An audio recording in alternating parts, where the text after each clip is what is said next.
الحمد لله الحمد لله نحمده ونستعينه ونستغفره ونؤمن به ونتوكل عليه ونعوذ بالله من شرور انفسنا ومن سيئات اعمالنا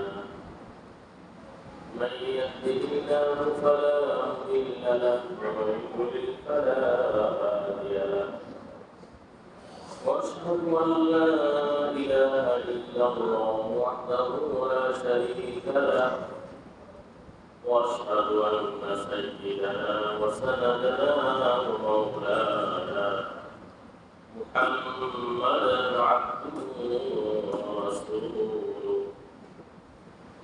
صلى الله تعالى عليه وعلى اله واصحابه وبارك وسلم تسليما كثيرا أما بعد فأعوذ بالله من الشيطان الرجيم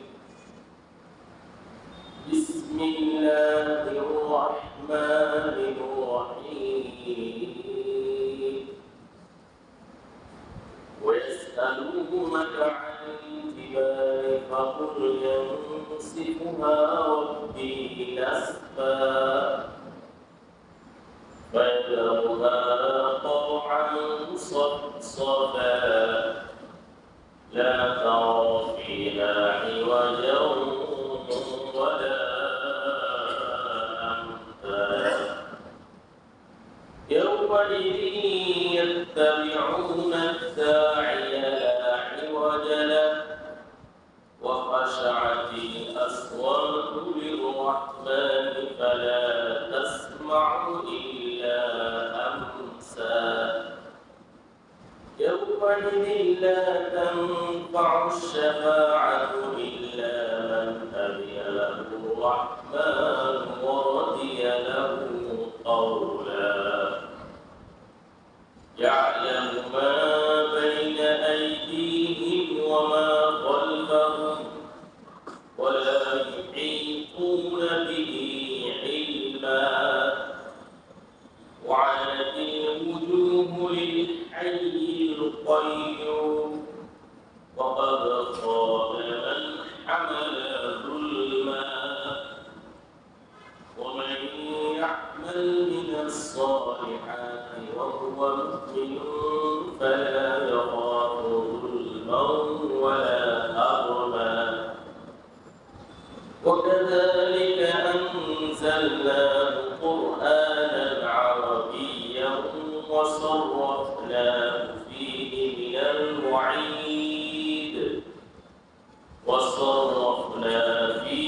من الوعيد لعلهم يتقون أو يحدث لهم ذكرا فتعالى الله الملك الحق ولا تعجل بالقرآن من قبل أن يقضى إليك وحيه وقل رب زدني علما ولقد عهدنا إلى آدم من قبل فنسي ولم نجد له عازما بارك الله لنا ولكم في القرآن العظيم ونفعنا وإياكم بالآيات والذكر الحكيم وتنظر إخلاص الشفيع أنطرق الشفيع وانتصر به استغفار الرسل أستغفر الله الذي لا إله إلا هو الحي القيوم وأتوب إليه أستغفر الله الذي لا إله إلا هو الحي القيوم وأتوب إليه أستغفر الله الذي لا إله إلا هو الحي القيوم وأتوب إليه ولا حول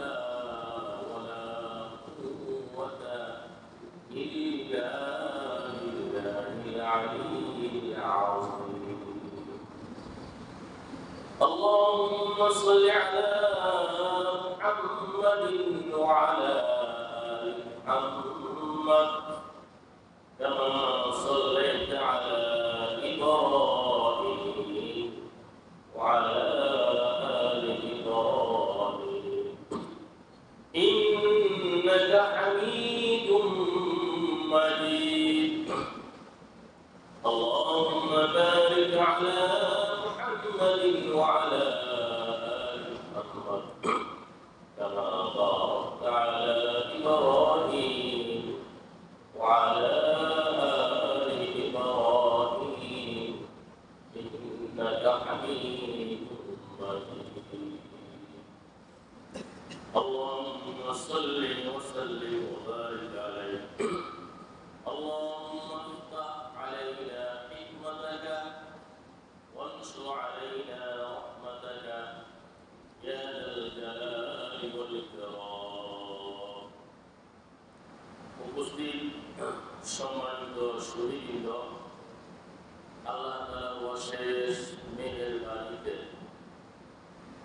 বিগত সপ্তাহের ন্যায় আজকেও আল্লাহ তাআলার কালামের তাফসীরের আলোচনা শোনার জন্য আল্লাহ তাআলা সুযোগ করে দিয়েছেন। খুশি হয়ে অন্তরের অন্তঃস্থ থেকে শুকরিয়া জ্ঞাপন করি বলে আলহামদুলিল্লাহ আলহামদুলিল্লাহ আলহামদুলিল্লাহ। আমরা আল্লাহর নিয়ামতের মধ্যে এইভাবে ডুবে আছি যেভাবে মাছ পানির মধ্যে ডুবে থাকে। আল্লাহ রাব্বুল আলামিন অসংখ্য অগণিত নিয়ামত আমাদেরকে দিয়েছেন। সবচেয়ে বড় নিয়ামত হলো এই কোরআন কারীম। কোরআন থেকে বড় নিয়ামত এই পৃথিবীতে আর নাই। এক ব্যক্তি রসিকতা করে তার স্ত্রীর মন খুশি করার জন্য নিজের বিবি সাথে বলল, শোনো, তোমাকে আমি সবচেয়ে দামি জিনিস, সবচেয়ে শ্রেষ্ঠ জিনিস, সবচেয়ে বড় মূল্যবান জিনিস দিব। যদি না দিতে পারি তুমি তালাক, না দিতে পারলে কি তালাক। এখন এমন এক কথা বলছে, যে জিনিসে কিনে সেই জিনিসটাকে আরো দামি জিনিস হয়তো পৃথিবীতে থাকতে পারে। স্বর্ণ, রূপা, হীরা, মণিমুক্তা, জহরত, আরো অনেক ধাতু, দামি পদার্থ আল্লাহ তাআলা সৃষ্টি করেছেন যা আমাদের জানা নেই। এখন লুকিত করেছে সবচেয়ে শ্রেষ্ঠ জিনিস, দামি জিনিস দিব তোমাকে, যদি না দিতে পারি তুমি তালাক। ওলামায়ে কেরামের কাছে যাওয়ার পরে ভোট বসে সিদ্ধান্ত দিলেন, এই তুমি তোমার বিবিকে একখানা কোরআনে কারীম করে হাদিয়া দিয়ে দাও, তোমার স্ত্রী তালাক হবে না। কারণ কোরআন থেকে শ্রেষ্ঠ জিনিস, কোরআন থেকে দামি জিনিস এই পৃথিবীতে আর নাই। বলেন সুবহানাল্লাহ। এই জন্য কোরআন হলো আমাদের সবচেয়ে বড় নিয়ামত। আজকে ইনশাআল্লাহ কোরআন সম্পর্কে আলোচনা আসতেছে। আজকে সূরাতুল তাহা, সূরা তাহা 105 নং আয়াত থেকে 115 নং আয়াত পর্যন্ত তেলাওয়াত করা হবে। সূরাতুল তাহা 105 নং আয়াত থেকে 115 নং আয়াত, ষষ্ঠ রুকুর তাফসীর হবে ইনশাআল্লাহ। সূরা তাহা আয়াত নং 105 থেকে 115, রুকু সংখ্যা হলো ষষ্ঠ রুকু। আল্লাহ রাব্বুল আলামিন আয়াতগুলোর মধ্যে কিয়ামতের ভয়াবহতা এবং আল্লাহর কাছে কারা সুপারিশ করতে পারবে, নেক আমল করলে কোনো ভয় নেই, কোরআনকে ধরলে নিশ্চিত জান্নাতে যাবে, আদম আলাইহিস সালাম ভুলে গিয়েছিলেন, ইত্যাদি বিষয়ে আল্লাহ তাআলা আলোচনা করেছেন। শুরুতে আল্লাহ তাআলা আল্লাহ কঠিন সৃষ্টি পাহাড় সম্পর্কে আলোচনা করেছেন। পাহাড় হলো আল্লাহ তাআলার কুদরতের এক বিশেষ নিদর্শন। পাহাড় জড় পদার্থ, জীব পদার্থ আল্লাহ তাআলা সৃষ্টি করেছেন। পাহাড় তাআলা পৃথিবীকে সৃষ্টি করেছে। তিরমিজি শরীফের এক হাদিসে এসেছে, এই পৃথিবী যখন আল্লাহ তাআলা সৃষ্টি করলেন, পৃথিবী সৃষ্টির পূর্বে আল্লাহর আরশ ছিল, আরশ আযীম। সাত মহাকাশের উপরে সিদরাতুল মুনতাহা, সিদরাতুল মুনতাহার বহু বহু বহু উপরে হলো আরশ আযীম। সেই আরশ আযীম, তার নিচে শুধু পানি ছিল। কি ছিল? পানি। আল্লাহ রাব্বুল আলামিন যখন এই ভূপৃষ্ঠ, এই ভূমণ্ডল, এই পৃথিবী সৃষ্টি করলেন, পৃথিবী তখন তরতর করে কাঁপতে শুরু করলো, কাঁপতে শুরু করলো পৃথিবী। আল্লাহ রাব্বুল আলামিন পাহাড় সৃষ্টি করলেন, পাহাড়। পৃথিবী একদম স্থির হয়ে গেল। তিরমিজি শরীফের হাদিসে এসেছে, আন আনাস قال قال رسول الله صلى الله عليه وسلم لما خلق الله الأرض جعل التميد فخلق الجبال فقال بها عليها فاستقرت فعجبت الملائكة من شدة الجبال فقالوا يا ربي هل من خلقك شيء أشد من الجبال قال نعم। আনাস ইবনে মালিক রাদিয়াল্লাহু তাআলা থেকে বর্ণিত, তিনি বলেন রাসূলুল্লাহ সাল্লাল্লাহু আলাইহি ওয়াসাল্লাম বলেন, লাম্মা খালাকাল্লাহুল আরদ, এই ভূপৃষ্ঠ যখন আল্লাহ তাআলা সৃষ্টি করলেন, জাআলাত তামিদু, পৃথিবী নড়াচড়া করতে শুরু করলো। ফাখালাকাল জিবাল, পাহাড় আল্লাহ তাআলা সৃষ্টি করে, ফাকালা বিহা আলাইহা, পাহাড় দিয়ে ফেরাক মেরে দিলেন পৃথিবীতে। ফাস্তাকাররা, পৃথিবী একদম স্থির হয়ে গেল, নড়াচড়া বন্ধ হয়ে গেল। ফাআজাবাতিল মালাইকাতু মিন শিদ্দাতিল জিবাল, ফেরেশতাগণ আশ্চর্যান্বিত হয়ে গেলেন, অবাক হয়ে গেলেন। পৃথিবী নড়াচড়া করতেছিল, পাহাড় সৃষ্টি করার পর পৃথিবী একদম স্থির হয়ে যাওয়ার কারণে। ফাকালু, তখন সকল ফেরেশতারা বলল, ইয়া রাব্বি হাল মিন খালকিকা শাইউন আশাদ্দু মিনাল জিবাল। সকল ফেরেশতারা বলল, রব্বুল আলামিন, পাহাড় থেকে শক্তিশালী সুপার পাওয়ার এই পৃথিবীতে আর আছে কি? পৃথিবী নড়াচড়া করতেছিল, ভূমণ্ডল নড়াচড়া করতেছিল, পাহাড় সৃষ্টি করার পর পৃথিবী একদম স্থির হয়ে গেল। পাহাড়ের তো সুপার পাওয়ার, পাহাড় থেকে শক্তিশালী সুপার পাওয়ার আরো কি পৃথিবীতে কিছু আছে? বলেন নাম। আল্লাহ বলেন হ্যাঁ, পাহাড় থেকে শক্তিশালী হলো আল্লাহ, আগুন। ফাকালু ইয়া রাব্বি হাল মিন খালকিকা শাইউন আশাদ্দু মিনান নার। ফেরেশতারা আবারও বললেন, রব্বুল আলামিন, আগুন থেকে শক্তিশালী এই পৃথিবীতে কি কোনো কিছু আছে? বলেন না। আল্লাহ বলেন হ্যাঁ, আগুন থেকে শক্তিশালী, আগুন থেকে আরো বেশি মানে পাওয়ারফুল হলো আল-মা, পানি। ফাকালু ইয়া রাব্বি হাল মিন খালকিকা শাইউন আশাদ্দু মিনাল মা। ফেরেশতারা আবার বললেন, আওয়াজ একটু কমাও। ফেরেশতারা আবার বললেন, রব্বুল আলামিন, পানি থেকেও শক্তিশালী কোনো জিনিস আছে? আল্লাহ তাআলা বলেন হ্যাঁ, বাতাস থেকে পানি থেকে শক্তিশালী জিনিস হলো মানে আপনি বাতাস। ফাকালু ইয়া রাব্বি হাল মিন খালকিকা শাইউন আশাদ্দু মিনার রিহ। ফেরেশতারা বললেন, রব্বুল আলামিন, বাতাস থেকে শক্তিশালী কোনো জিনিস আছে? আল্লাহ তাআলা বললেন হ্যাঁ, মানুষের দান সদকা। তিরমিজি শরীফ ইমাম তিরমিজি রাহমাতুল্লাহ হাদিসটি বর্ণনা করেছেন, এই পৃথিবী যখন নড়াচড়া করতেছিল, আল্লাহ তাআলা পাহাড় সৃষ্টি করলেন। পাহাড় সৃষ্টি করার পর পৃথিবী স্থির হয়ে গেল। ফেরেশতারা আশ্চর্যান্বিত হয়ে বললেন, পাহাড় থেকে শক্তিশালী জিনিস আছে? আল্লাহ বলেন হ্যাঁ, পাহাড় থেকে শক্তিশালী হলো লোহা, লোহা। ফেরেশতারা আবারও বললেন, লোহা থেকে শক্তিশালী জিনিস আছে? আল্লাহ বলেন হ্যাঁ, লোহা থেকে শক্তিশালী জিনিস হলো আগুন, আগুনে লোহাকে গলিয়ে ফেলে। ফেরেশতারা আবার জিজ্ঞেস করলেন, আগুন থেকে শক্তিশালী জিনিস আছে? আল্লাহ বলেন হ্যাঁ, পানি, পানি আগুনকে নিভিয়ে ফেলে। ফেরেশতারা আবারও বললেন, পানি থেকে শক্তিশালী জিনিস আছে? আল্লাহ বলেন হ্যাঁ, বাতাস, ঘূর্ণিঝড়ে পানিকে উড়িয়ে নিয়ে যায়। এরপরে ফেরেশতারা আবারও বললেন, এই সব কিছু থেকে সুপার পাওয়ার আছে? আল্লাহ বলেন হ্যাঁ, বনি আদম মানুষের দান খায়রাত সদকা এই সব কিছু থেকে আরো সুপার পাওয়ার, সবচেয়ে শক্তিশালী। সুবহানাল্লাহ। এখন মানুষের দান খায়রাত এত পাওয়ার কেন?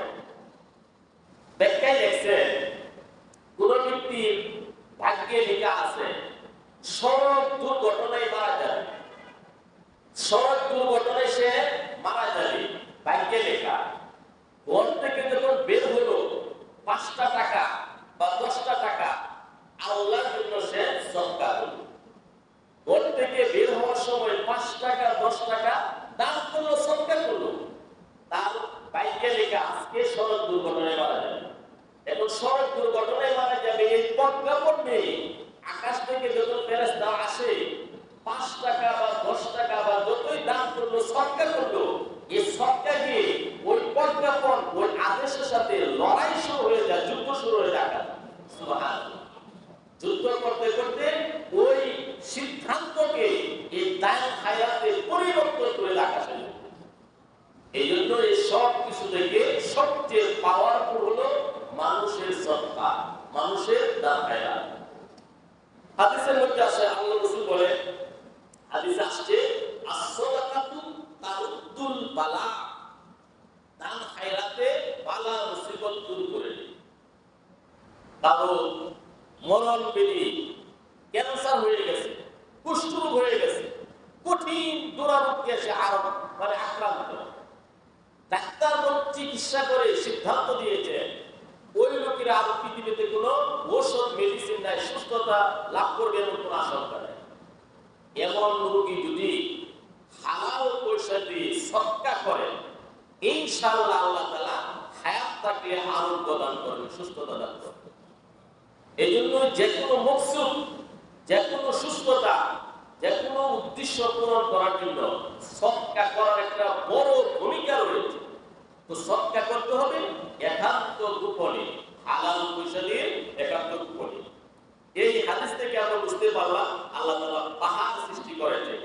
এই পৃথিবীতে রং বেরঙের পাহাড় রয়েছে, সাদা পাহাড়, কালো পাহাড়, বিভিন্ন রঙের পাহাড়।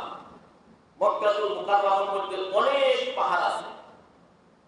জাবালে নূর, যেটাকে গারে হেরা বলা হয়, যে পাহাড়ের মধ্যে আল্লাহ তাআলা নবীর প্রতি ওহী নাযিল করেছিলেন। এরপরে জাবালে সূর, এরপরে আরো অনেক পাহাড় রয়েছে, জাবালে আবু কুবাইস, জাবালে উহুদ পাহাড়। বুখারী শরীফের হাদিসের মধ্যে আসছে উহুদ পাহাড়, পাহাড়ের একটা প্রাণ আছে। আজকে বিজ্ঞান আবিষ্কার করেছে জড় পদার্থ, জীব পদার্থ, গাছপালা, পাহাড় পর্বত, এগুলো হলো জড় পদার্থ, এইগুলোরও প্রাণ আছে। বিজ্ঞান আবিষ্কার করেছে গাছ কাটলে ওই গাছে কান্না করে, এই কান্না জলদের মধ্যে ধরা পড়ছে। গাছ কাটলে গাছের ব্যথা হয়, এইটাও জলতে ধরা পড়ছে। তো পাহাড়, এই পাহাড়েরও একটা প্রাণ আছে। পাহাড়ের কি আছে? প্রত্যেকটা বস্তুর এই প্রাণ আছে, চোখ আছে, কান আছে, আত্মা আছে, প্রত্যেকটা বস্তু। আগুন, তারও একটা আত্মা আছে, আগুন, ফায়ার, আগুন, আগুনের একটা আত্মা আছে, আগুনের একটা কান আছে, আগুনের চোখ আছে, আগুনের হাত আছে। আপনি বলবেন কিভাবে? আরে বাদশাহ নমরুদ যখন রাষ্ট্রীয়ভাবে ইব্রাহিম আলাইহিস সালামকে বিশাল অগ্নিকুণ্ডে নিক্ষেপ করল, ইব্রাহিম আলাইহিস সালাম আল্লাহর কাছে বললেন, হাসবুনাল্লাহু ওয়া নি'মাল ওয়াকিল, আল্লাহ আমার জন্য যথেষ্ট। আল্লাহ রাব্বুল আলামিন আগুনকে একটি মেসেজ দিলেন, মেসেজ, কুল লা ইয়া নারু কুনি বারদান ওয়া সালামান আলা ইব্রাহিম। হে আগুন, ইব্রাহিমের জন্য শান্তিদায়ক, আরামদায়ক ব্যবস্থা করো। সাথে সাথে ওই আগুন জান্নাতের বাগান হয়ে গেল। তাহলে আগুনের কাজ আছে না? শুনবে কিভাবে আগুন? সমুদ্র, বনি ইসরাইল, মুসা আলাইহিস সালাম যখন বনি ইসরাইল নিয়ে গেলেন, পিছন থেকে লক্ষ লক্ষ 49 লক্ষ সোজা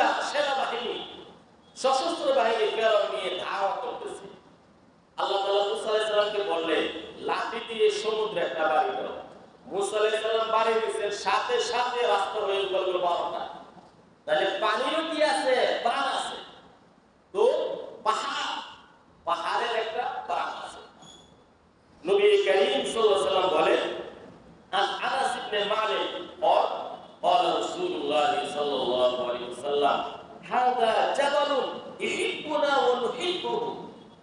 মদিনাতুল মুনাওয়ারার মধ্যে একটি পাহাড় আছে, উহুদ পাহাড়। কি পাহাড়? উহুদ পাহাড়। আল্লাহ নবী বলেন, হে আমার সাহাবীরা, এই যে উহুদ পাহাড়, উহুদ পাহাড় আমি নবীকে ভালোবাসে, মহব্বত করে। সুবহানাল্লাহ। নবীজি বলেন, আমিও পাহাড়টাকে খুব ভালোবাসি। সুবহানাল্লাহ। হাযা জাবালুন ইহিব্বুনা ওয়া নুহিব্বুহু।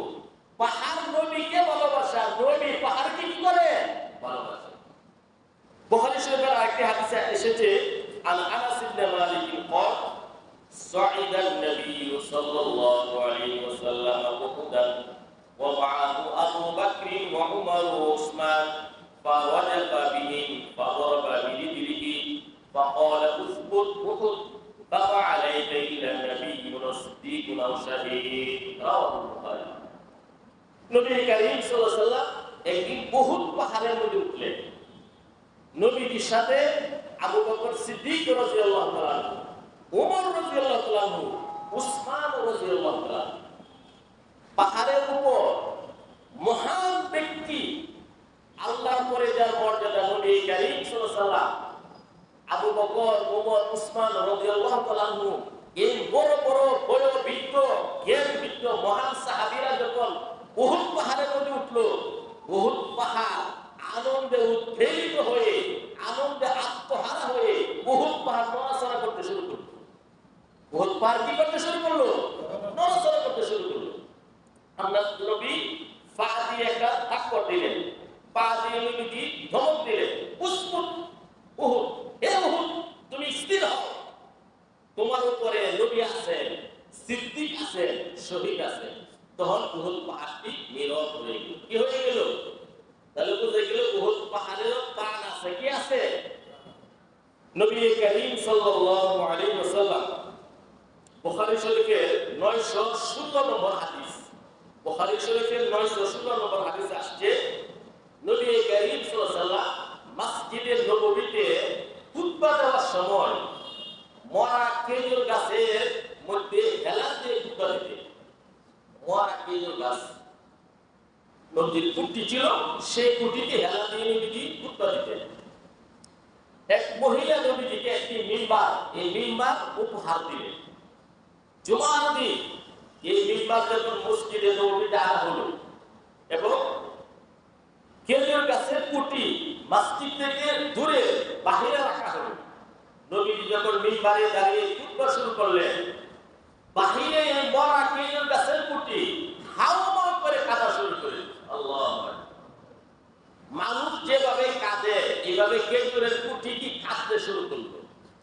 উসনুনে হান্নানা আল হিজরে রাসূল, উসনুনে হান্নানা আল হিজরে রাসূল, নালামিজা হামজু আল বাবিউল। জ্ঞানী মানুষ যেভাবে কাঁদে হাওয়া করে, সকল উপস্থিত জনতার সামনে মরা খেজুর গাছের কুটি হাওয়া করে কাঁদতে শুরু করে দিল। নবী করিম সাল্লাল্লাহু আলাইহি ওয়াসাল্লাম মিম্বার থেকে নেমে খেজুর গাছের এই কুটির কাছে গেলেন, গিয়ে বললেন, তুমি কাঁদছো কেন? খেজুর গাছের মরা কুটি বলে, ইয়া রাসূলুল্লাহ, আপনার বিরহের ব্যথায় এতদিন আপনার সান্নিধ্যে সুহবতে ছিলাম, আমার মধ্যে আপনি হেলান দিতে, আজকে আপনার কাছ থেকে আমাকে দূরে সরে দিয়েছে, এই ব্যথায় আমি কাঁদতেছি। সুবহানাল্লাহ। বুখারী শরীফ হাদিস নম্বর 916। তাহলে পাহাড়ের নবীজিকে ভালোবাসতো, খেজুরের কাণ্ড, খেজুরের ওই কুঠি নবীজিকে ভালোবাসতো, এবং অজস্র ঘটনা বিশুদ্ধ হাদিসের কিতাবের মধ্যে আসছে। তো সম্মানিত হাজিরিন, আল্লাহ রাব্বুল আলামিন যখন পাহাড় সৃষ্টি করলেন এই পৃথিবীতে, এই পাহাড়গুলো পৃথিবীর ফেরাক স্বরূপ। যখন আল্লাহ তাআলা মহাপ্রলয় এই পৃথিবী ধ্বংস করে দিবেন, সকল পাহাড় ভেঙে চুরমার হয়ে যাবে। পাহাড় একদম সমতল ভূমির মতো, মসৃণ ভূমির মতো, মাঠের মতো হয়ে যাবে। আল্লাহ তাআলা বলেন, আউযু বিল্লাহি মিনাশ শাইতানির রাজীম, ওয়াসআলুনাকা আনিল জিবালি ফাকুল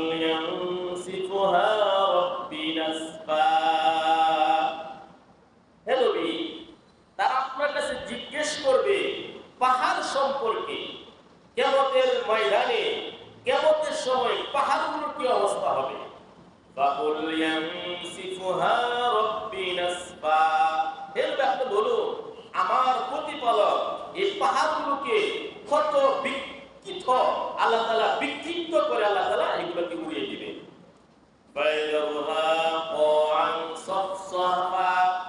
পাহাড়গুলো এক সমতল ভূমিতে পরিণত হবে।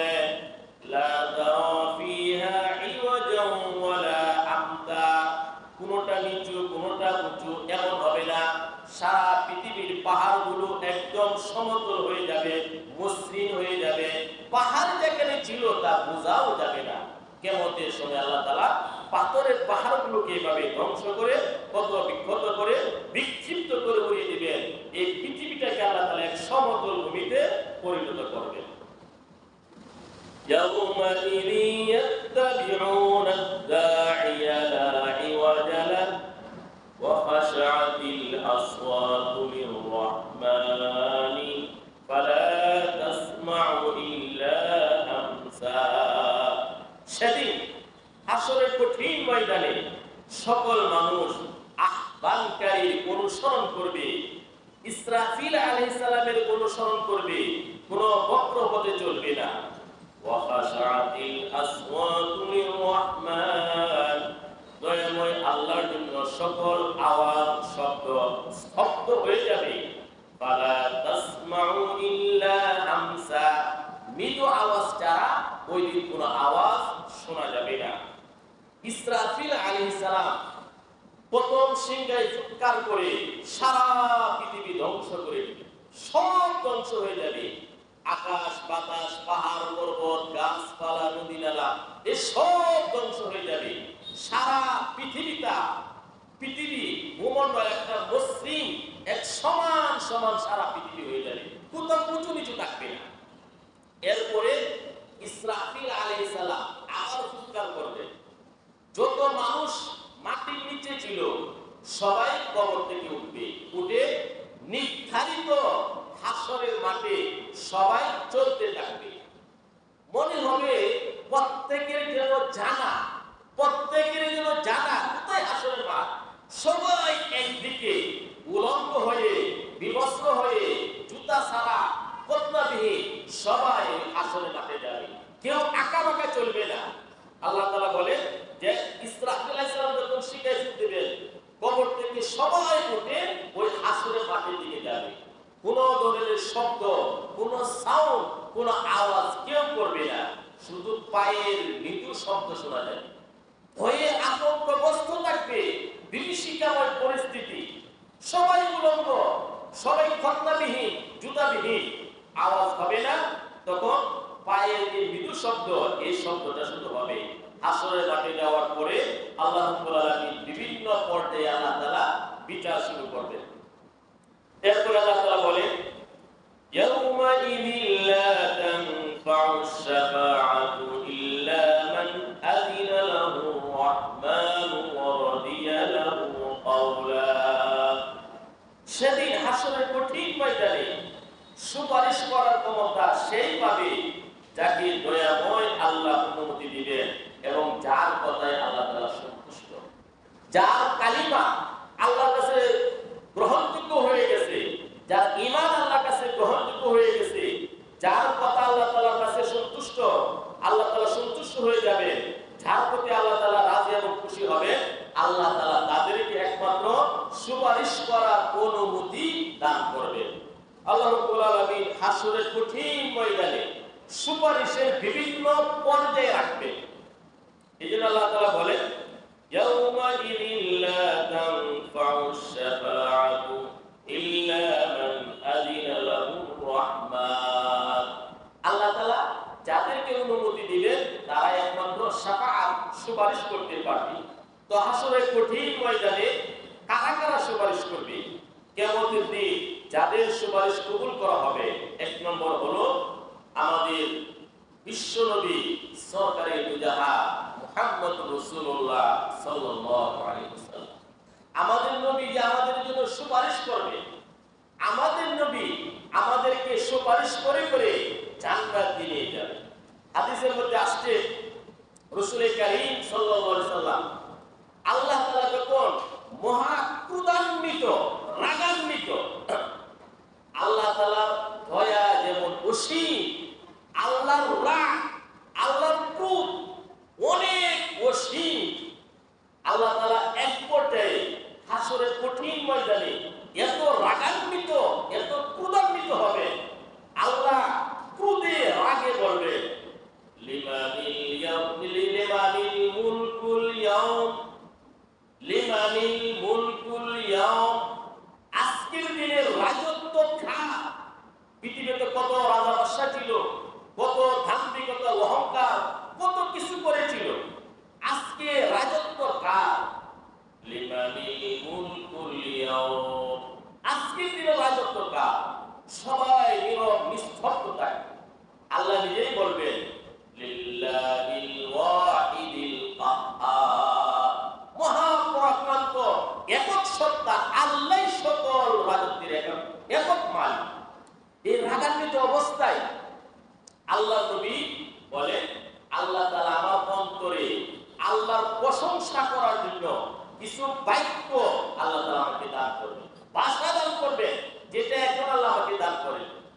নবী কারীম সাল্লাল্লাহু আলাইহি ওয়াসাল্লাম হাসরের কঠিন ময়দানে আল্লাহর কুদরতি পায়ে সিজদায় পড়ে যাবেন। সুবহানাল্লাহ, আল্লাহর কুদরতি পায়ে আল্লাহ নবী সিজদায় পড়ে আল্লাহর প্রশংসা এমন ভাষাই করবেন, আল্লাহ তাআলা আমাদের নবীর প্রতি সন্তুষ্ট হয়ে যাবেন।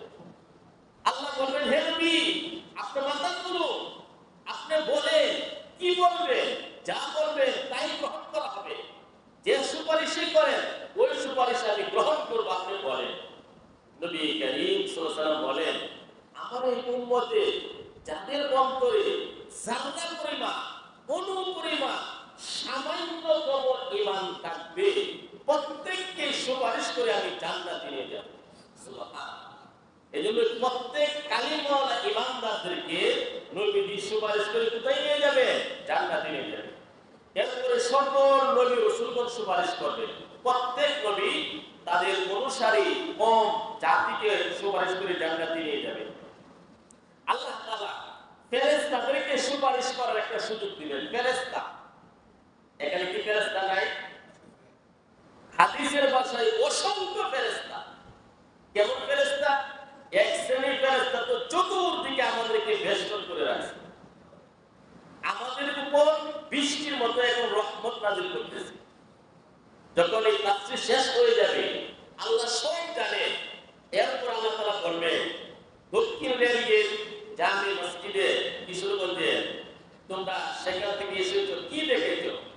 আল্লাহর কাছে ফেরেশতারা বলবে আয় আল্লাহ তোমার প্রিয় কোরআন প্রিয় কিছু বান্দা তাফসীরের মধ্যে ব্যস্ত ছিল।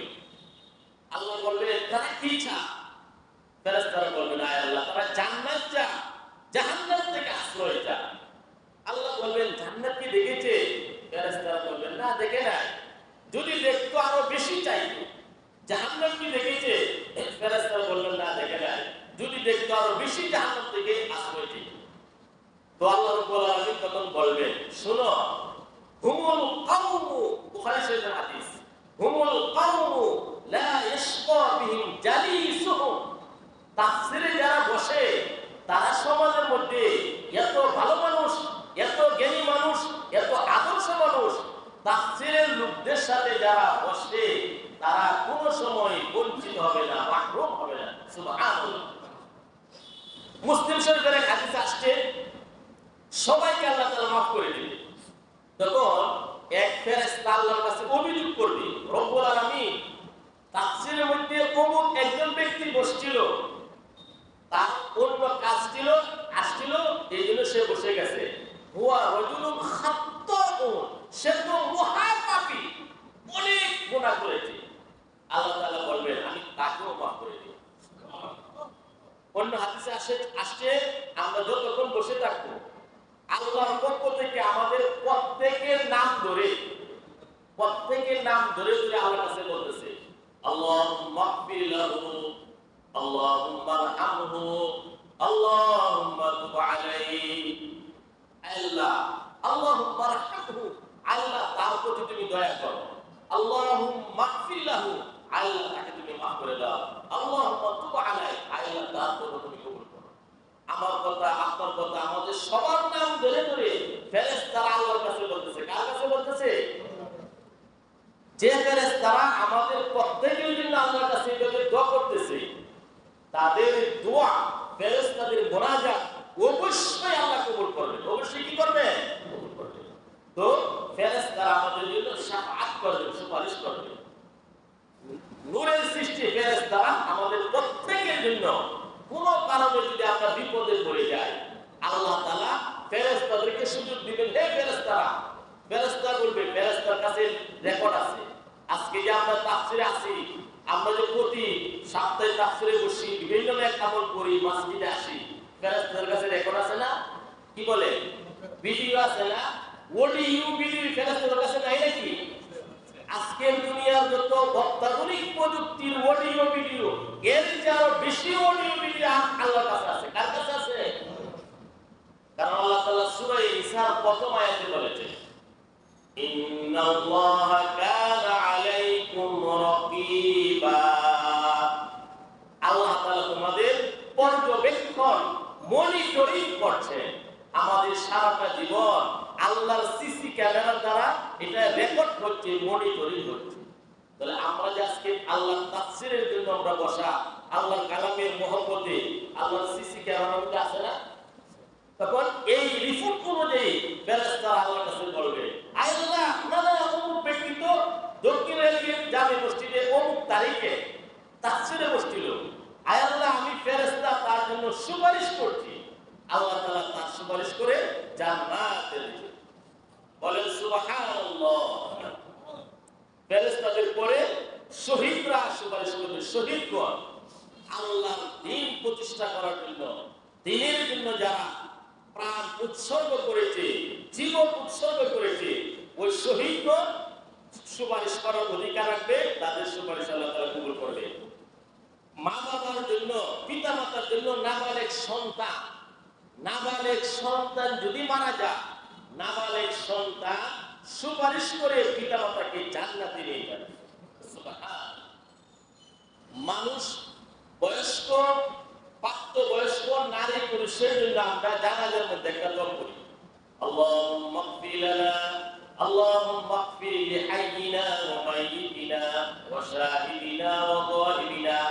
এই দোয়াটা করি প্রাপ্তবয়স্ক নারী পুরুষের জন্য। আর যদি নাবালেগ ছেলে হয়, নাবালেগ মেয়ে হয়, তখন কিন্তু এটা করি না। তখন কোন দোয়া করি? নাবালেগ ছেলে হইলে আমরা বলি, আল্লাহুম্মা জাআলহু লানা ফারাতাও ওয়াজআলহু লানা আজরাও ওয়া যুখরাও ওয়াজআলহু লানা শাফিআও ওয়া মুশাফফাআ। সুবহানাল্লাহ। নাবালেগ ছেলে, নাবালেগ মেয়ে যদি মারা যায়, তখন আমরা আল্লাহর কাছে বলি কি জানে? ব্যাংকের মধ্যে আমরা যেমন সঞ্চয় করি, অ্যাকাউন্টে টাকা অর্থ জমা করি, আমরা আল্লাহর কাছে বলি, আয় আল্লাহ, এই সন্তানকে, নাবালেগ ছেলে মেয়েকে তোমার কাছে আমরা সঞ্চয় রাখলাম। আয় আল্লাহ, এই নাবালেগ ছেলে মেয়েকে আমাদের প্রতিদান হিসাবে গ্রহণ করো। শাফিয়া ও মুশাফফা, সে যখন সুপারিশ করবে, তার সুপারিশ যেন কবুল হয়, এই সুযোগটাকে তুমি দান করো। এই জন্যই আমাদের যে সমস্ত দাম্পত্যে নাবালেগ ছেলে মেয়ে মারা গেছে, প্রত্যেকটা নাবালেগ ছেলে মেয়ে পিতা মাতাকে সুপারিশ করে টেনে টেনে জান্নাতে নিয়ে যাবে। বলেন সুবহানাল্লাহ। আমাদের কাদের নাবালেগ ছেলে মেয়ে মারা গেছে? আমার এক মেয়ে মারা গেছে। কার কার মারা গেছে? হাত তুলি। আমার এক নাতি মারা গেছে। আলহামদুলিল্লাহ, মাশাআল্লাহ। তাহলে আশা করা যায় হাদিসের ভাষ্য অনুযায়ী আমাদের নাবালেগ ছেলে মেয়ে পিতা মাতাকে সুপারিশ করে জান্নাতে নিয়ে যাবে। মুমিন বান্দা একজন আরেকজনকে সুপারিশ করে জান্নাতে নিয়ে যাবে। এই যে আপনারা বসে আছেন, তাফসীরের জন্য একজন আরেকজনকে দাওয়াত দেন, নামাজের জন্য দাওয়াত দেন।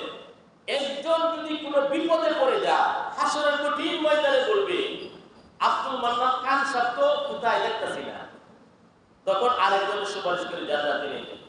মাস্টার লুকুর অবসর কোথায় দেখতেছি না, আরেকজন সুপারিশ করে কোথায় নিয়ে যাবে? জান্নাতে নিয়ে যাবে। এই জন্য আমরা যারা একসাথে মুমিন মুসলমান তাফসীর শুনি, জামাতে নামাজ পড়ি, সুপারিশ করার অধিকার আল্লাহ তাআলা আমাদেরকে দান করবে। আল্লাহ রাব্বুল আলামিন এই কোরআনে কারীম এবং রোজাকে সুপারিশ করার তৌফিক আল্লাহ তাআলা দান করেন। পরিষ্কার হাদিসের মধ্যে আসছে এই কোরআনে কারীমের একটা দেহ হবে, কোরআনের একটা বডি হবে, কোরআনের একটা বডি হবে যুবকের মতো। কোরআন যুবকের মতো আল্লাহর কাছে বলবে, আয় আল্লাহ রাব্বুল আলামিন, আমি কোরআনে কারীমের তাফসীর শুনতে অনেক ব্যস্ততার মধ্যে, আমার মুহাম্মদের প্রতি সপ্তাহে এসে আসতো, আমাকে সকালে পড়তো, বিকালে পড়তো, সব সময় পড়তো, আমার সাথে গভীর সম্পর্ক ছিল। আমি কোরআন বলছি, আয় আল্লাহ তাকে জান্নাত দাও। আল্লাহ তাআলা তার সুপারিশ কবুল করে জান্নাত দিবেন। বলেন সুবহানাল্লাহ। আমরা যে রমজান মাসে রোজা রাখি, রোজার একটা দেহ হবে, রোজা আল্লাহর সামনে দাঁড়িয়ে যাবে। রব্বুল আলামিন গ্রীষ্মকাল প্রচন্ড তাপ ছিল, 40, 50, 60 ডিগ্রি, এত প্রচন্ড খরা তাপের মধ্যে, লম্বা দিনের মধ্যে সে সিয়াম সাধনা করেছে, রোজা রেখেছে। আমি রোজা বলছি, আয় আল্লাহ তাকে জাহান্নাম থেকে মুক্তি দিয়ে জান্নাত দাও। আল্লাহ নবী বলেন, ফায়ুশাফাআন, কোরআনে কারীমের সুপারিশ, রোজার সুপারিশ অবশ্যই আল্লাহ তাআলা কবুল করবেন। কে কবুল করবেন? আল্লাহ তাআলা কবুল করবেন। এইজন্য আমরা কোরআনের সাথে সম্পর্ক আরো দৃঢ় করি। আল্লাহ আমাদেরকে তৌফিক দান করুন। ইয়ালামু মা বাইনা আইদিহিম ওয়া মা খালফাহুম ওয়া লা ইউহিতুনা বিহি ইলমা। তিনি আল্লাহ তাআলা তোমাদের সামনে, তোমাদের পিছনে, দুনিয়া এবং পরকালে যা আছেন তোমাদের বিষয়ে আল্লাহ তাআলা জানেন। আল্লাহর ইলম কি কেউ বেষ্টন করতে পারে না। ওয়ানাতিল উজুহু লিল হাইয়িল কাইয়ুম ওয়াকাদ খাবা মান হামালা যুলমা। ওয়ানাতিল উজুহু লিল হাইয়িল কাইয়ুম, চিরঞ্জীব সর্বসত্তার ধারণ আল্লাহ তাআলার জন্য সকল চেহারা অবনত হয়ে যাবে। ওয়াকাদ খাবা মান হামালা যুলমা, যারা জুলুম করেছে, অত্যাচার করেছে, মানুষকে কষ্ট দিয়েছে, মানুষের সম্পদ আত্মসাৎ করেছে, যারা জুলুমের শিকার, জুলুমের বোঝা নিয়ে যে আসবে, অবশ্যই সে ধ্বংস হয়ে যাবে। নাউজুবিল্লাহ। আসলে কঠিন ময়দানে জুলুম নিয়ে যে আসবে, সে অবশ্যই ধ্বংস হয়ে যাবে। আল্লাহ রাসূল বলেন, ইত্তাকুল যুলমা ফাইন্না যুলমা যুলমাতুন ইয়াওমাল কিয়ামা। তোমরা জুলুম থেকে, অন্যায়, অবিচার থেকে বেঁচে থাকো। যারা জালেম, জুলুম করবে, হাসরের কঠিন ময়দানে অনন্ত কালের জন্য তারা বন্ধ হয়ে থাকে। হাদিসের মধ্যে আসছে, মজলুম ব্যক্তির দোয়া আল্লাহর কাছে ডাইরেক্ট কবুল হয়ে যায়। মজলুম, যাকে কষ্ট দেওয়া হচ্ছে, জালেম যে কষ্ট দিচ্ছে, তো জালেমের বিরুদ্ধে মজলুম ব্যক্তির দোয়া আল্লাহর কাছে কবুল হয়ে যায়। মজলুম ব্যক্তি, অত্যাচারিত ব্যক্তি, সে যদি ইহুদি হয়, খ্রিস্টান হয়, হিন্দু হয়, বৌদ্ধ হয়, পাপিষ্ট হয়, পাপাত্মা হয়, এরপরেও মজলুম ব্যক্তি কষ্ট পেয়ে আল্লাহর কাছে যদি জালেমের বিরুদ্ধে দোয়া করে, সাথে সাথে আল্লাহর কাছে দোয়া কবুল হয়ে যায়। হয়তো কিছু সময়ের ব্যবধান, কিছু সময়ের কি ব্যবধান, জালেমের পতন, জালেমের ধ্বংস নিশ্চিত। এই জন্য যুগে যুগে যত জালেম ছিল, ফিরআউন, কারুন, হামান, নমরুদ, আল্লাহ তাআলা অত্যন্ত লাঞ্ছিত অবস্থায় এদেরকে ধ্বংস করেছে। জালেমের জুলুম থেকে আল্লাহ তাআলা দেশবাসীকে হেফাজত করেছে, জালেমদেরকে আল্লাহ তাআলা ধ্বংস করেছে। এই জন্য হাসরের কঠিন ময়দানে ওয়াকাদ খাবা মান হামালা যুলমা, জুলুমের বোঝা নিয়ে যারা উঠবে, হাসরের কঠিন ময়দানে সে ধ্বংস হয়ে যাবে। নবী করিম সাল্লাল্লাহু আলাইহি ওয়াসাল্লাম মৃত্যুর পক্ষকালে যখন সুস্থ ছিলেন, একদিন সাহাবায়ে কেরামকে বললেন, হে সাহাবীরা শোনো, আমি যদি কাউকে আঘাত করে থাকি বা কোনো জিহ্বার দ্বারা কাউকে কষ্ট দিয়ে থাকি, আমি এখন আজকে সশরীরে উপস্থিত, আমার কাছ থেকে প্রতিশোধ নিয়ে নাও। কারণ হাসরের কঠিন ময়দানে আল্লাহর আদালতে যখন বিচার হবে, আমি আমি নবী যেন জালেম হিসাবে আমার পরিচয় সেখানে যাবে। নবী এই কথা বলছে। আমরা কি দুনিয়াতে এমন কেউ আছি নাকি যে আমরা বলি আমি যদি কারো কষ্ট দিয়ে থাকি আমাকে আজকে আপনারা প্রতিশোধ নিয়ে নিন? কেউ তেমন বলি না। আমরা জানাজার সময় বলি যে সম্মানিত উপস্থিতি, মানুষ বলে উঠে না, আজকে আলোচনা আসতেছে, যদি বলে কাউকে আঘাত দিয়ে থাকে কথার মাধ্যমে ব্যবহারে আপনারা মাফ করে দেন। আমরা বলি কি বলি না? আমি তো এই কথা বলি, এমন সন্তান আপনি রেখে যান, এমন অভিভাবক হন, আপনি যদি মারা যান আপনার সন্তান যেন জানাজার নামাজে দাঁড়িয়ে বলতে পারে, সম্মানিত উপস্থিতি, আমার আব্বা এত ভালো মানুষ ছিলেন, কাউকে কষ্ট দেন নাই, এভাবে যেন বলতে পারে। এভাবে আপনারা প্রস্তুতি নেই, কিন্তু এমন আছে নাকি?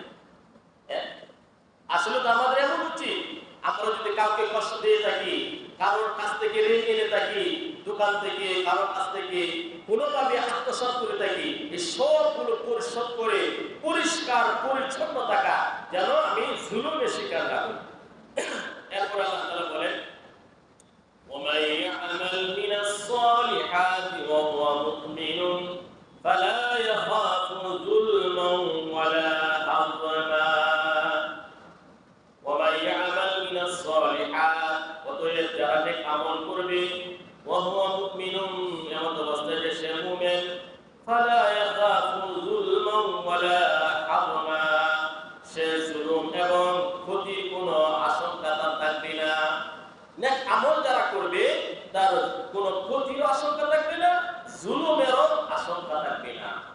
এরপর আল্লাহ তাআলা আবার কোরআন সম্পর্কে বলেন, وَكَذَلِكَ أَنزَلْنَاهُ قُرْآنًا عَرَبِيًّا وَصَرَّفْنَا فِيهِ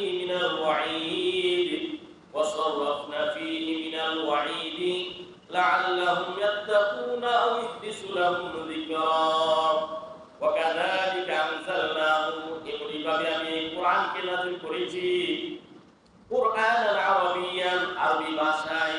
আল্লাহ বলেন আমি কোরআনকে আরবি ভাষায় নাযিল করেছি। ওয়াসাররাফনা ফীহি মিনাল ওয়াঈদ, এবং বিভিন্ন শাস্তির কথা, বিভিন্ন ধমকি হুমকির কথা, আযাবের কথা কোরআনে আমি বারবার আলোচনা করেছি। লাআল্লাহুম ইয়াত্তাকুনা, যেন তারা ভয় পায়, আও ইহদিসু লাহুম যিকরা, অথবা তার উপদেশ গ্রহণ করে। আল্লাহ তাআলা বলেন আমি এই মহাগ্রন্থ কোরআনে কারীমকে আরবি ভাষায় নাযিল করেছি এবং বারবার ধমকি এবং শাস্তির কথাগুলো বারবার আমি আলোচনা করেছি, মানুষ যেন সে এগুলো থেকে ভয় করে এবং উপদেশ গ্রহণ করে। এই কোরআনে কারীম তো শুধু পড়ার জন্য না, তাজবিদ লেখার জন্য না, শুধু তেলাওয়াত করার জন্য এই কোরআন আসে না, শুধু চুমুকে রেখে দেবেন এই জন্য এই কোরআন আসে না। কোরআন থেকে উপদেশ গ্রহণ করার জন্য আল্লাহ তাআলা এই কোরআন আমাদেরকে দান করেছেন। আমরা তো কোরআনকে মনে করি যে কোরআন হলো শুধু তাজবিদ লেখার জন্য, জারফুক করার জন্য। আসলে এই জন্য নাকি? এই জন্য তো খুব সুন্দরভাবে উর্দু ভাষায় বলা হয়, তকু মে সাজায়া জাতা হুঁ, তকু মে সাজায়া জাতা হুঁ, আঁখু সে লাগায়া জাতা হুঁ, তকু মে সাজায়া জাতা হুঁ, আঁখু সে লাগায়া জাতা হুঁ, তাবিজ बनाया जाता हूँ, दूधू के पिलाया जाता हूँ। তাবিজ বানানোর জন্য, তাকের মধ্যে রাখার জন্য আল্লাহ তাআলা এই কোরআন দেননি, এই কোরআন দিয়েছেন মহা উপদেশ হিসাবে। এজন্য আল্লাহ রাব্বুল আলামিন সূরা ইউনূসের ৯৭ নম্বর আয়াতে বলেন, সূরা ইউনূস আয়াত নম্বর ৫৭, সূরা ইউনূসের ৫৭ নম্বর আয়াতে আল্লাহ তাআলা বলেন, ইয়া আইয়ুহান নাসু قد جاءتكم موعظة من ربكم وشفاء لما في الصدور وهدى ورحمة للمؤمنين। সূরা ইউনূস আয়াত নম্বর ৫৭ আল্লাহ তাআলা বলেন, হে মানব জাতি, হে বিশ্ববাসী, আল্লাহর পক্ষ থেকে, রব্বুল আলামিনের পক্ষ থেকে তোমাদের কাছে মহা উপদেশ এসেছে।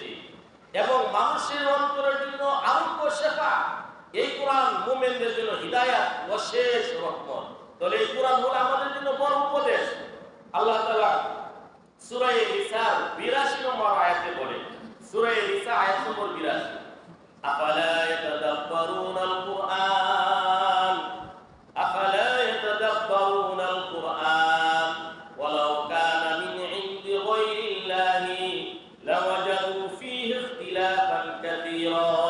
আল্লাহ তাআলা বলেন, আফালা ইয়াতাদাব্বারুনাল কুরআন, তারা কি কোরআন নিয়ে ভাবে না?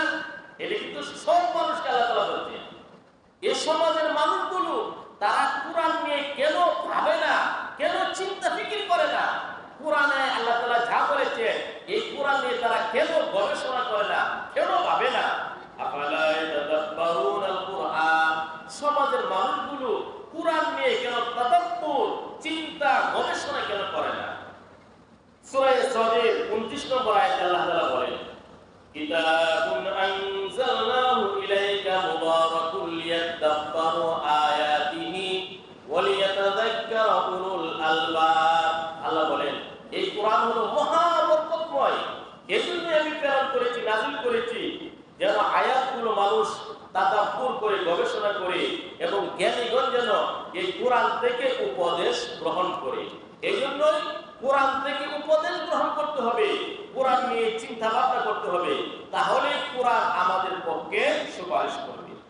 এরপরে আল্লাহ তাআলা বলেন, ফাতাআলাল্লাহুল মালিকুল হক ওয়া লা তা'জাল বিল কুরআনি মিন ক্বাবলি আন ইয়াকদা ইলাইকা ওয়াহয়ু ওয়া কুর রাব্বি জিদনি ইলমা। আল্লাহ তাআলা মহান, আল্লাহ তাআলা সত্য অধিপতি। ওয়ালা তা'জাল বিল কুরআনি মিন ক্বাবলি আন ইয়াকদা ইলাইকা ওয়াহয়ু। হে নবী, কোরআনের ওহী আপনার কাছে সমাপ্ত হওয়ার পূর্বে আপনি তাড়াহুড়া করে পড়বেন না, তাড়াহুড়া করবেন না। ওয়াকুল, এবং আপনি বলুন, রব্বি জিদনি ইলমা, রব্বি জিদনি ইলমা, হে আমার রব, হে আমার আল্লাহ, হে আমার প্রতিপালক, আমার ইলম, আমার জ্ঞান বাড়িয়ে দাও। বলে সুবহানাল্লাহ। নবী করিম সাল্লাল্লাহু আলাইহি ওয়াসাল্লাম তিনি হলেন মহাজ্ঞানী, আল্লাহর পরে তিনি জ্ঞানী। আল্লাহ নবী বলেন, উতিতু ইলমাল আউয়ালিন ওয়াল আখিরিন। আল্লাহ তাআলা আমাকে পূর্ববর্তী, পরবর্তী সকল জ্ঞান বিজ্ঞান আমি নবীকে আল্লাহ তাআলা দান করেছেন।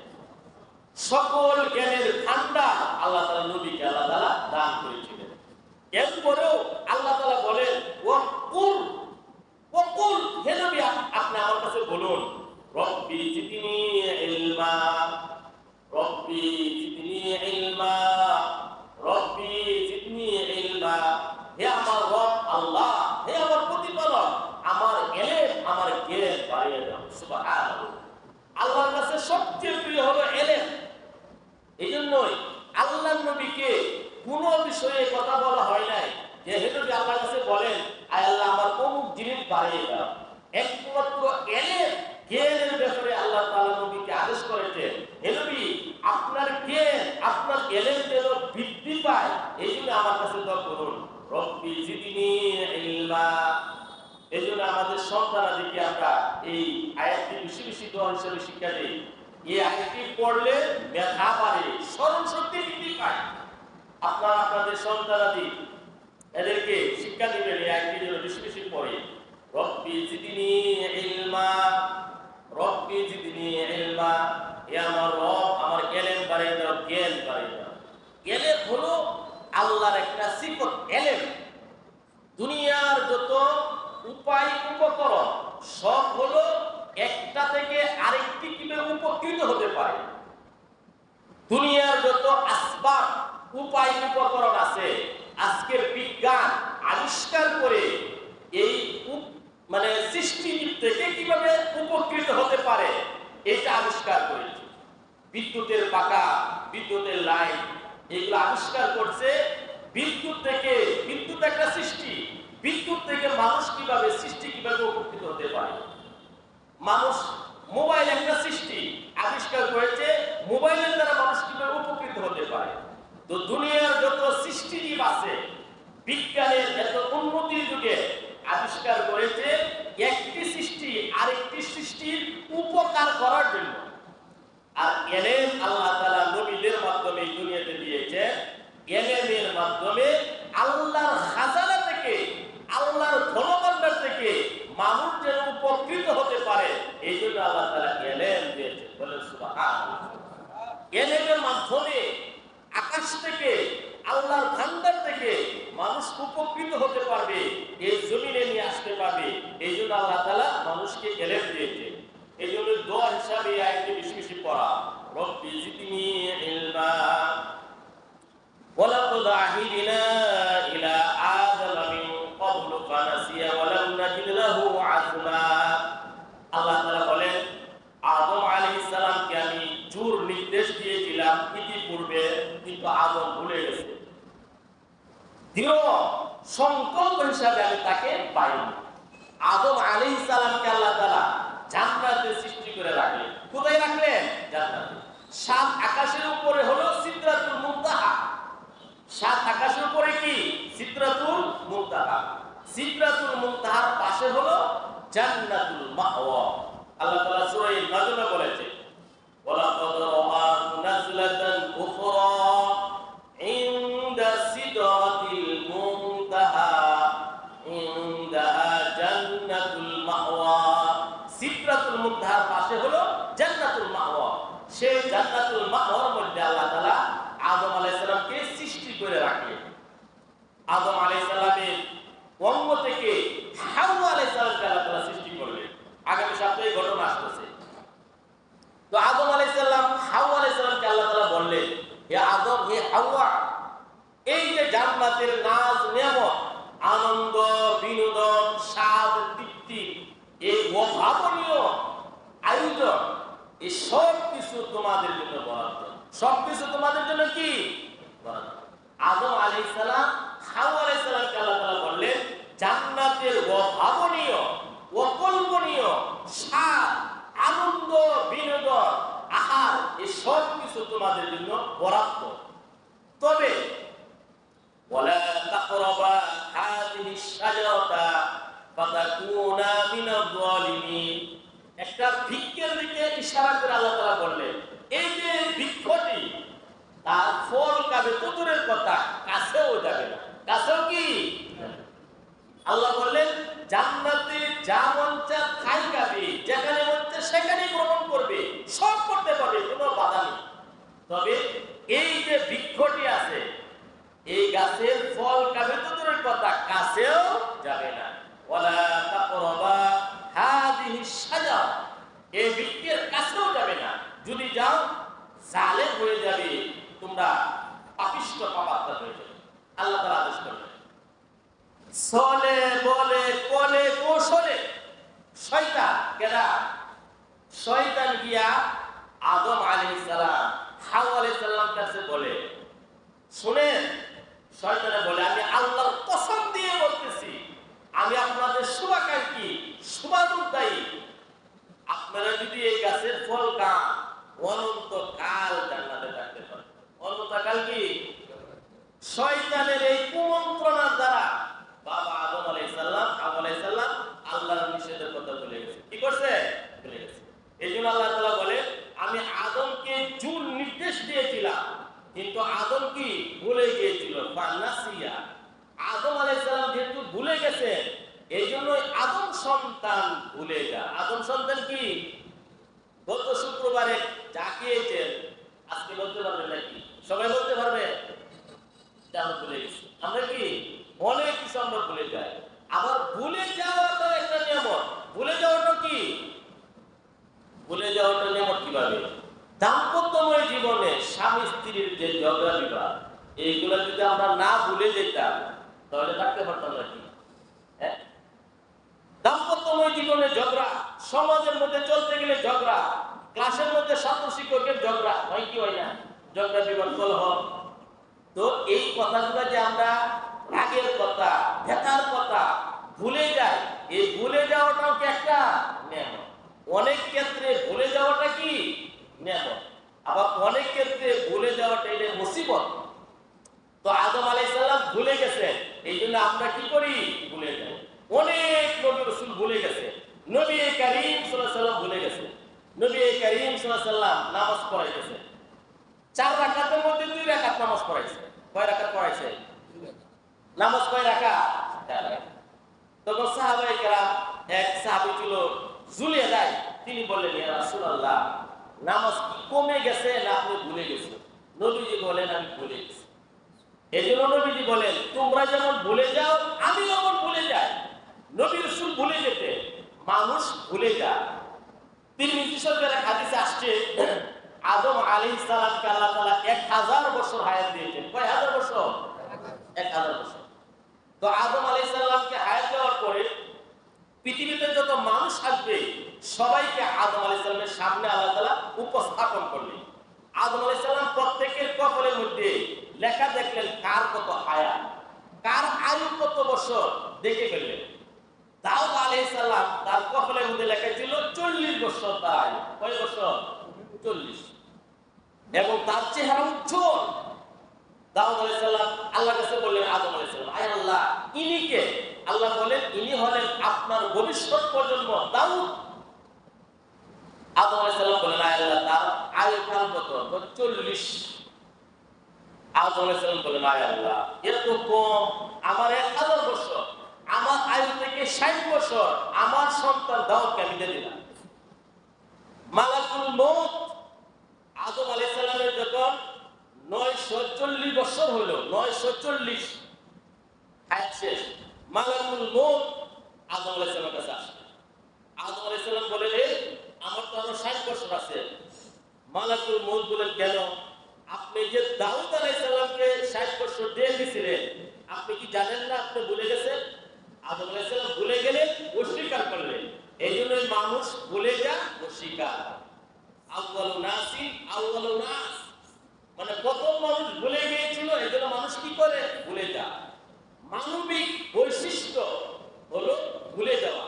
এইজন্য হাদিসের মধ্যে আসছে, ভুলে যদি কেউ নামাজ কাজা করে, ভুলে যদি কোনো কিছু হয়, এটা ক্ষমা সুন্দর দৃষ্টিতে আল্লাহ তাআলা দেখবে। ক্ষমা সুন্দর দৃষ্টিতে কি আল্লাহ তাআলা দেখবে। আরো অনেক আলোচনা আছে, ইনশাআল্লাহ আগামী সপ্তাহে হবে। আল্লাহ তাআলা আজকে আমাদের সবাইকে আজকের এই সংক্ষিপ্ত তাফসীরের উপর সবাইকে আমল করার তৌফিক দান করুন, আমিন। সুবহানাল্লাহি ওয়া বিহামদিহি, সুবহানাকাল্লাহুম্মা ওয়া বিহামদিকা, আশহাদু আল্লা ইলাহা ইল্লা আনতা, আস্তাগফিরুকা ওয়া আতুবু ইলাইক।